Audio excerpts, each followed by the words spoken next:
یہ جو سنسار والی سزا ہے یہ اسلام میں کس صورت میں دی جاتی ہے؟ یہ تھوڑا سا ایک بڑی عجیب بات نہیں لگتی؟ کیا بات پوچھی، ذرا اونچی بولنا، میں باہر یہ نکلا ہوں۔ یہ جو سنسار والی سزا ہے سنسار علی سزا ویسے تو زنا کے لیے دی جاتی ہے، ویسے تو زنا کا جو ہے نا جرم، اس کی سنسار سزا ہے، لیکن مرتد کی سزا قتل ہے، جس مرضی قتل سے کرو، چاہے اس کو بس آگ کے اندر نہیں پھینکنا، آگ کا عذاب چھوڑ کے باقی چاہے اس کو گردن کاٹ دو، چاہے اس کے ہاتھ کاٹ دو، چاہے اس کو جس طرح کر کے مارنا ہے آپ نے، اس کو قتل کرنا ہے آپ نے، بس چاہے کھڈے میں پھینک دو، چاہے گھڑی میں پھینک دو، جس طرح کرنا ہے۔ فیصل بھائی آواز آ رہی ہے؟ جی جی آ رہی ہے۔ ایک بات کا میں جواب دے دوں، علی بھائی ایک منٹ ذرا میوٹ کرنا، یہ نیچے ایک سسٹر بیٹھی ہیں، یہ کہتی ہیں آپ لوگ اپنی لگے ہوئے ہیں کبھی احمدیوں کی براڈ پر بھی جائیں۔ ہم بالکل ان کی براڈ پر جاتے ہیں اور وہ ہمیں میوٹ بھی کرتے ہیں، وہ ہمیں نیچے بھی اتار دیتے ہیں اور اپنی سٹوری صرف سنا دیتے ہیں۔ ایک بھی کبھی میری بہن آپ تسلی سے بیٹھ کے نہیں میں بتاتا ہوں ان کو، میں بتاتا ہوں، ابھی ہماری بہن آپ جائیں فیصل بھائی سید، ایک سیکنڈ، میں ایک سیکنڈ لوں گا صرف۔ آپ جب وضو کر کے ٹھنڈے دماغ کے ساتھ نماز سے فارغ ہو نا، تو اس بارے میں سوچنا کیا کسی کو حج پہ جانے سے روکنا امام مہدی کا کام تھا؟ بس، یا کسی سے پوچھنا کہ کسی کو حج سے روکنا جائز ہے یا ناجائز ہے؟ ایک بندہ حج پہ جا رہا ہو، اس کو بندہ راستے میں روک لے، کیا یہ اچھی بات ہے یا بری بات ہے؟ جی میری بات ختم۔ میری پیاری بہن جو بھی آپ کا نام ہے ام احمد، ابھی جا کے دیکھ لیں، سید ظفر اللہ شاہ صاحب جو ہیں وہ موجود ہیں، بات چیت بھی کر رہے ہیں، جس طرح آپ کہہ رہی ہیں نا کبھی ان کی براڈ پہ جاؤ، ان کی براڈ پہ ہی گئے ہوئے ہیں، چلے گئے ہیں لیکن فیصل بھائی، چلے گئے۔ بولنے والا ہے، اور 8 قادیانی کتے کی طرح آؤں آؤں آؤں آؤں کر کے ان کے اوپر بھونک رہے ہیں، حالانکہ شاہ صاحب اپنی باری کا انتظار کر رہے ہیں، ان کو بولنے بھی نہیں دیتے، اور کوئی نیچے سے اگر اتنا ٹیکس لکھ دے نا تو ان شاہ کو صاحب یہ کو بھی پلیز بتا بات دینا، تو ان کرنے کے دو، بندے اس جب کو بھی۔ ادھر آتے ہیں تو ہم بولنے نہیں دیتے اپنے بندے کو، یہ بھی ذرا بولے نا، اگر ان کے بندے ادھر آتے ہیں تو ہم کیا کرتے ہیں۔ دوسرا فیصل بھائی وہ چلے گئے ہیں، شاہ صاحب چلے گئے ہیں۔ آپ نے لکھا ہے اس کا مجھے نہیں ختم جو پتا۔ اب ہو جو گیا، کانا رانے کو کانا کر دیا، اب اس کے کیا اندھا کرنا ہے بالکل، اور وہ رانے کو آگے خود مرزا صاحب کے آگے کلام سے ذلیل کرا دیا، اب کیا فیصل بھائی، مطلب، تو بالکل ہی اس کی بصارت چھین لینی ہے۔ فیصل بھائی جی وہ جو حوالہ پڑھا نا شاہ صاحب نے جب آخری وہ جی جی، وہ قرآن شاہ کا صاحب سے نہیں، پوچھ رہے شاہ صاحب کو وہ والا بھیجا کس نے ہے، یہ پوچھنا سنے تو پہلے۔ صحیح نا، سنے وہ حوالہ جب پڑھا نا، رانا پتہ کیا کہتا ہے؟ کہتا ہے سیفی صاحب آپ بات کریں، مجھے کچھ کام پڑ گیا ہے، میں 10-15 منٹ کے لیے آتا ہوں، تو وہ کنی مار کے گیا۔ یہ ان کی حالات ہے، یقین کریں۔ اچھا بھائی صاحب میں انہوں تو نے کہتا ہوں یہ جو علماء کرام ہیں ان کے پاس قرآن حدیث کا علم آلریڈی موجود ہے، اچھا لیکن قرآن حدیث انہوں نے ماننا نہیں ہے، سننا نہیں ہے۔ جب یہ قرآن حدیث سنا کے حجت اپنی تمام کر دیں تو پھر مرزے کا حوالہ بھی منہ پہ مارا کریں as a cherry on the cake, بھائی یہ لوگ صاحب انجوائے کرو۔ جی انہوں نے ایک منٹ، اوپر لکھا بھائی آئے ہیں شاہ صاحب، ایک منٹ، ملک بھائی ایک کیسر بھائی اوپر کوئی بھائی آئے ہیں، ان سے بات کریں کون ہے بھائی؟ میں ان کی بات کا ایک منٹ جواب دے دوں۔ انہوں نے لکھا ہے کہ اس کا مجھے نہیں پتا، یہی میں آپ کو پتہ لگانے کے لیے کہہ رہا ہوں کہ آپ تسلی کے ساتھ اپنے دماغ کے ساتھ خود سوچیں، کیا امام مہدی کا یہ کام تھا یا مسیح موعود کا یہ کام تھا کہ جو بندہ حج پہ جا رہا ہو اس کو روک دے اور اسے کہے کہ تیرا حج ہو گیا ہے؟ یہ آپ سوچنا۔ جی جی آپ اوپر بھائی آئے ہیں، بات کریں، دائنا پتہ نہیں چیک۔ جی بھائی بولے۔ میں یار یہ بات کرنے لگا تھا جیسے بھائی نے پوچھا ہم نا تو کہ میری بہن ہم اس لیے چلے جاتے ہیں نا، ہمیں کسی سے ڈرنے کی ضرورت نہیں ہے، ہم تو جہاں پر بولنے دیتے ہیں، جہاں پر لکھنے دیتے ہیں، ان کے گھر کے اندر جا کے دروازہ کھڑکاتے ہیں، لیکن ان بیچاروں میں ہمت ہی نہیں ہے، وہ اپنی گلی کے کتے ہیں، اپنی گلی سے بھی باہر نہیں نکل سکتے، اپنی گلیوں میں ہی بھونک سکتے ہیں۔ السلام علیکم ورحمۃ اللہ۔ میں آپ سے ایک بات کرنی تھی بڑی ضروری، اگر پپو ملک بھائی ایک منٹ ناراض ہونا، نیچے بھائی بیٹھے ہیں کافی ٹائم سے، جی دینا بھائی بات کریں۔ ان کو میں موقع دیتا ہوں، بھائی بولے، بسم اللہ کرے جی۔ کیسر صاحب ملک صاحب نے پوچھا نا کہ اسلام کا وہ سنسار کرنا چاہیے یا نہیں۔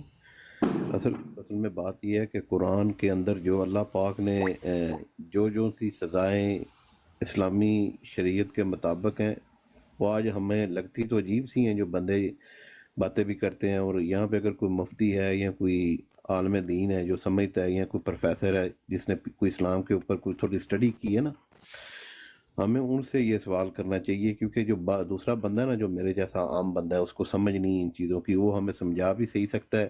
اسلام ایک سچا ہے، مذہب ہے، اس کا ہر عمل اس کے پیچھے کوئی نہ کوئی حکمت ہے. اور اس وقت جو عرب کا کلچر تھا، یا مطلب ہے جیسے جیسے وہ اسلام کی قرآن کی آیتیں اتری ہیں، کیوں اتری ہیں اور کیوں یہ سزا رکھی ہے، اس کے پیچھے لاجک یہ تھی. میرے جیسا بندہ ایک دم سنتا ہے نا تو وہ کہتا ہے یار یہ نہیں ہونی چاہیے تھی، اس طرح کیوں ہوا ہے، یا یہ وہ. جب وہ اس طرح سوچتا بھی ہے نا تو یہ بھی ایک میرے خیال میں کفر ہے کہ وہ شک کر رہا ہے قرآن کے اوپر. تو اگر یہاں پہ اگر کوئی ہے اس لیول کا بندہ جو جس کا اتنا علم ہے تو وہ بات کر کے ہمیں سمجھائے یہ کیوں اللہ پاک نے اور کس وقت یہ آیت اتری اور کیوں اتاری گئی. باقی رہی مرزائیوں کی بات، ان کی کیا بات کرنی ہے. یہ پیر صاحب کی میں باتیں سنتا رہتا ہوں، ماشاءاللہ اللہ پاک نے ان کو کافی نالج دیا ہوا ہے اور یہ بہت اچھے انسان ہیں. تو میں بھی ان کے ساتھ اب تو میں جاتا ہی نہیں ادھر، کیونکہ وہ بولنے ہی نہیں دیتے کسی کو. کوئی بات کرتا ہے نا تو اس کا میوٹ کر دیتے ہیں، پھر سوائے لعنت کے علاوہ اور کچھ نہیں کرنا پڑتا وہاں. جی جی جی بالکل اسی طرح، بالکل اسی طرح. نیچے اپنے یہ ساتھ ہولی اسپرٹ یہ بھی بڑے پیارے ہمارے بھائی ہیں، اللہ نے ان کو بھی کافی علم دیا ہوا ہے ماشاءاللہ. فیصل بھائی بھی، ان کو بھی فالو کر لیں آپ. تو چلیں پپو جلدی کی بات کر لو، پھر لمبی بات ہو جائے گی، پھر کر لینا. سید صاحب آ پپو کرو بات. خدمت اسلام تے بہت بہت عید مبارک. باقی سید بھائی صاحب آپ سے بس تھوڑی شکایت بھی کرنی تھی.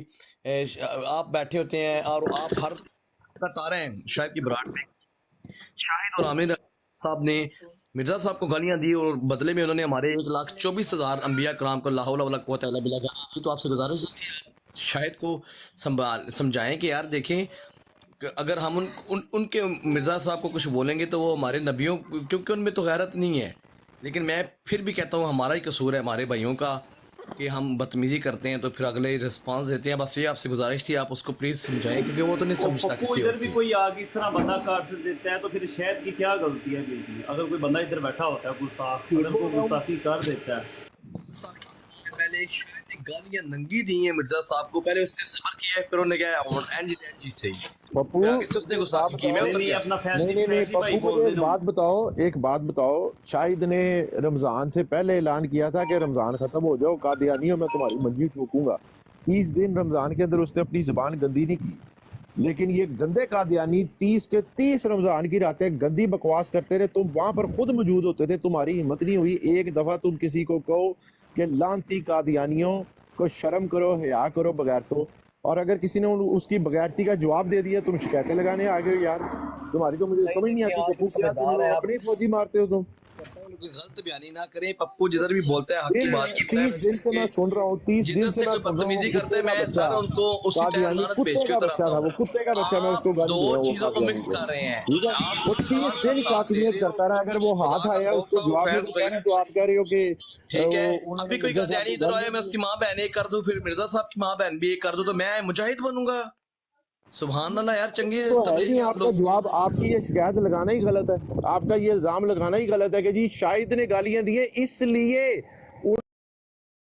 انہوں نے شاطمیت کی ہے. یہ آپ جھوٹ کروائی ہے بولتے کل میں تو ہو. وہ شاید گالی دے یا نہ دے، نہیں قادیانی کی گھٹی کے اندر شاطمیت ہے. آپ کس طرح بات کر رہے ہو؟ 30 دن سے وہ فیصل بھائی شاطمیت السلام کر رہے ہیں، آپ علیکم. سن رہے ہو. اور آپ فیصل آ بھائی کے شاہد کا نام لگا رہے ہو کہ جی فیصل بھائی السلام شاہد کی علیکم. وجہ سے اور عامر وان کی وجہ سے گالیاں پڑی ہیں. فیصل یہ بھائی آپ نے بیٹھے جھوٹ ہوئے بولا کیا بھائی. میرے بھائی آپ نے سن لیجیے جھوٹ بولا ہے. میرے پیارے بھائی آپ نے جھوٹ بولا ہے. بھائی ان کی سن وجہ سے لیجیے، نہیں تھوڑی سی بات سن لیجیے. اچھا یار فیصل آپ بھائی، ادھر تھے نہیں، آپ ان کے وکیل بن گئے ہو. پپو بھائی سن لیجیے ایک منٹ. پپو بھائی ایک منٹ سن لیجیے. فیصل بھائی ایک منٹ سن لیجیے، خاموش رہیے. دیکھیں بات یہ ہے کہ ہمارا مسلمان بھائی اگر اس کے عمل کو آپ دیکھتے ہیں غلط ہے، ڈائریکٹ آپ ان سے بات کر سکتے ہیں محبت کے ساتھ. بڑے گروپ میں آ کر آپ ایسا مت کیجئے، اس سے اس کو دکھ ہوگا، ہو سکتا ہے لڑائی بڑھ سکتی ہے. آپ ایسا مت کیجئے. شاید جہاں تک ہے وہ بہت ہی بہترین انسان ہیں، دل کے بڑے اچھے ہیں، لیکن جذباتی ہیں. ان کا اپنا ایک طریقہ ہے. جذبات میں رمضان میں انہوں نے جو کچھ کیا قادیانوں نے، انہوں نے صبر کیا، اعلان کرتا رہا. میں نے خود ان کے بروڈ میں جا کر کہا کہ آپ بدلہ مت لو. بس میں نے اپنی بات کی، میں نے کہا آپ بدلہ مت لو. آپ کے پاس صلاحیت ہے اور آپ بہترین ایک انسان ہیں، آپ دلائل سے ان کو زیر کر سکتے ہیں. لیکن وہ اتنا تپا ہوا ہے، اگر اس نے کوئی بات کی ہے آپ کو لگا ہے غلط ہے، ڈائریکٹ آپ اس سے بات کر سکتے ہیں. کیا وہ تمہارا دشمن ہے؟